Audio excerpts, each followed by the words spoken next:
Hey everyone, Danny here, and I just wanted to say that this was originally going to be part of a new, not review show, but it would be in the style of my old review shows.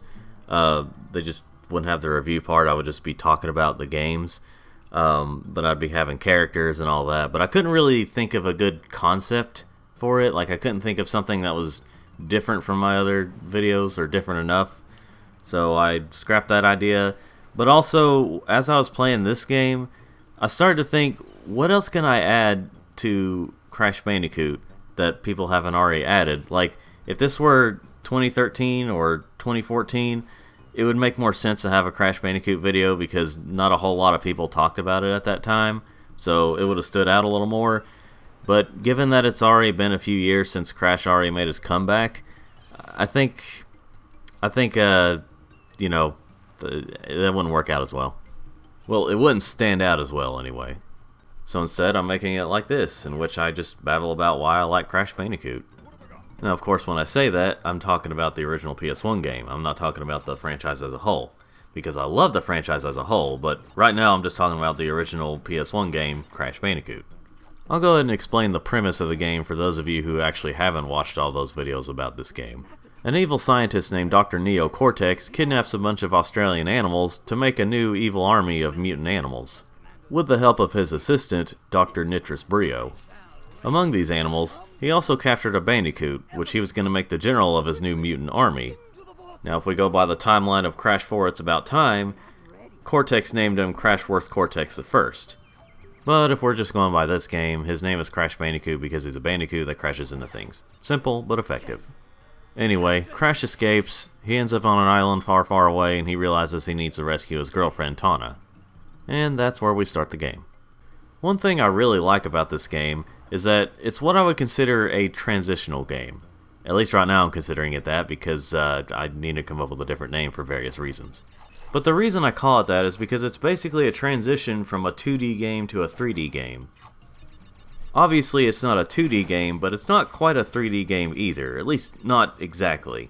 And no, I'm not referring to the graphics, I'm referring to gameplay. Basically, this is a side-scrolling game on its side, for the most part. Meaning, instead of going side to side, you're going forwards and backwards. There are still side-scrolling sections, but it's not quite the same.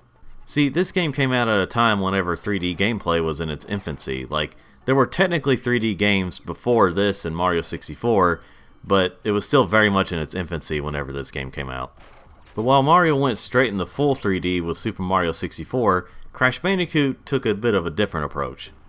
When this game was released, it was a really great way to transition people from 2D to 3D. Like, people who were kind of hesitant about playing a full 3D game could play this and kind of get used to that idea while still having a side-scroller, kind of.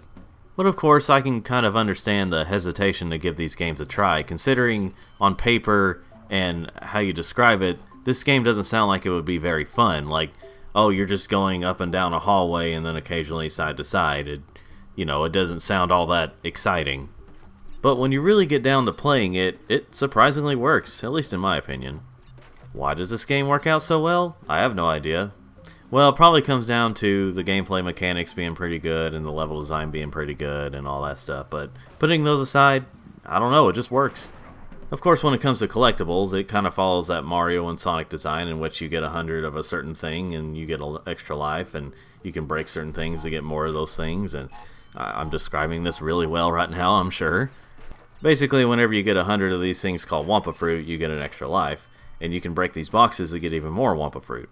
But not every box has Wumpa Fruit. Sometimes they have straight up lives, sometimes they have other things, and sometimes they have masks. There's also checkpoint boxes for whenever you die, obviously you come back to it. You have the TNT crates, which don't spin those, just jump on them and then get out of the way. And you also have these metal crates, which you can't break, but once you hit them, it takes away the little exclamation point and makes these invisible boxes not invisible. But as a bonus, if you break all the breakable boxes and make it to the end of the level without dying once, then you get a gem at the end. So if you reach the end without dying but you didn't get all the boxes, it'll bring you to the screen that would normally give you the gem, but it would let you know how many boxes you missed. But if you get all the boxes but you died, then it'll just not show anything, it'll just kick you out of the level. Now this can make the game feel pretty challenging and in a lot of cases feel pretty unfair, but there seems to be a misunderstanding or people just don't know or just don't talk about it in general, but you can technically die and still get the gem at the end. See, once you start a level, you can die as many times as you like and you won't have any penalization. Well, except for losing lives and having to get the stuff over again. But once you reach a checkpoint and then die, that's when you're penalized and you can't get the gem at the end, even if you get all the boxes. So in that regard, it makes the game ever so slightly less frustrating.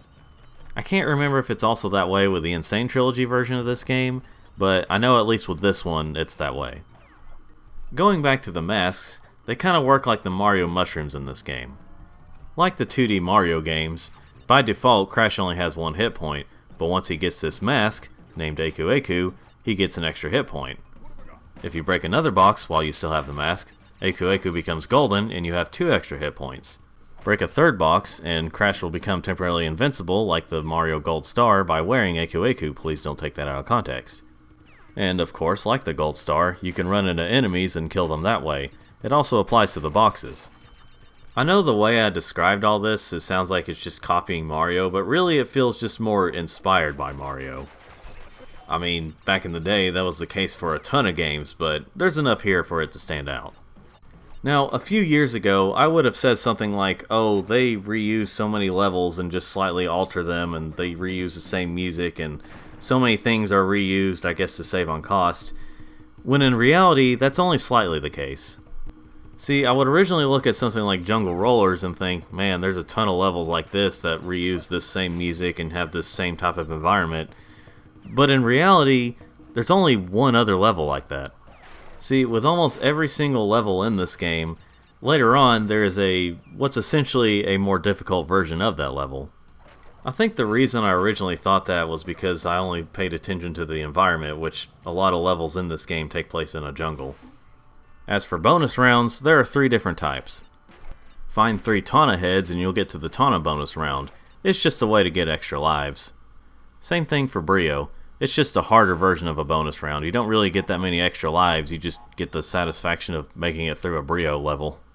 There's not as many of these as there are the Taunt levels, but I'm kinda glad for that. And then there's the Cortex bonus rounds, which there's only 2, but if you can beat both of them, you unlock a couple of extra levels. Now, these aren't really required to get through the game, however, they are required if you want to save it, if you don't plan on getting any gems. See, the only way you can save in this game is either by getting a gem or beating a bonus round, and those can be pretty hard to do.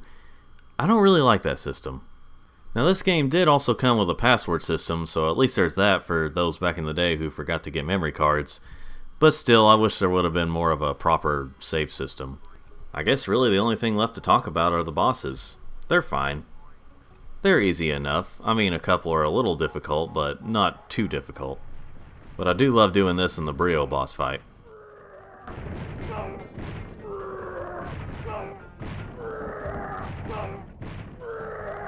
Still enjoyable to this day. As for the levels that change up from the norm, you do have these levels where you have to run away from a rolling boulder, and these levels where you jump on a hog and auto-run through the level. And that's pretty much all I have to explain about Crash Bandicoot. I still ended up adding a lot of stuff that people already mentioned, but, you know. Now the reason I don't love this game is because of the problems I mentioned. This game can get pretty difficult and I don't like the save system and all that stuff. But despite those problems, I still like this game because it's got a lot of charm to it and the level designs are pretty good and the mechanics are pretty good overall and it's just an enjoyable time. Now, I do enjoy the Insane Trilogy version more than this, simply because of all the improvements, but I still come back to this version time to time, and it's still fun. And this is where I wrap up the video. Thank you all for watching and listening to me babble about the original Crash Bandicoot. Let me know what you thought of the video in the comments, and be honest, just be civil. If you did like this video, go ahead and leave a thumbs up, and go ahead and subscribe if you want to see more of these or any other types of videos that I make. And once again, thanks for watching. I don't currently have an outro for these.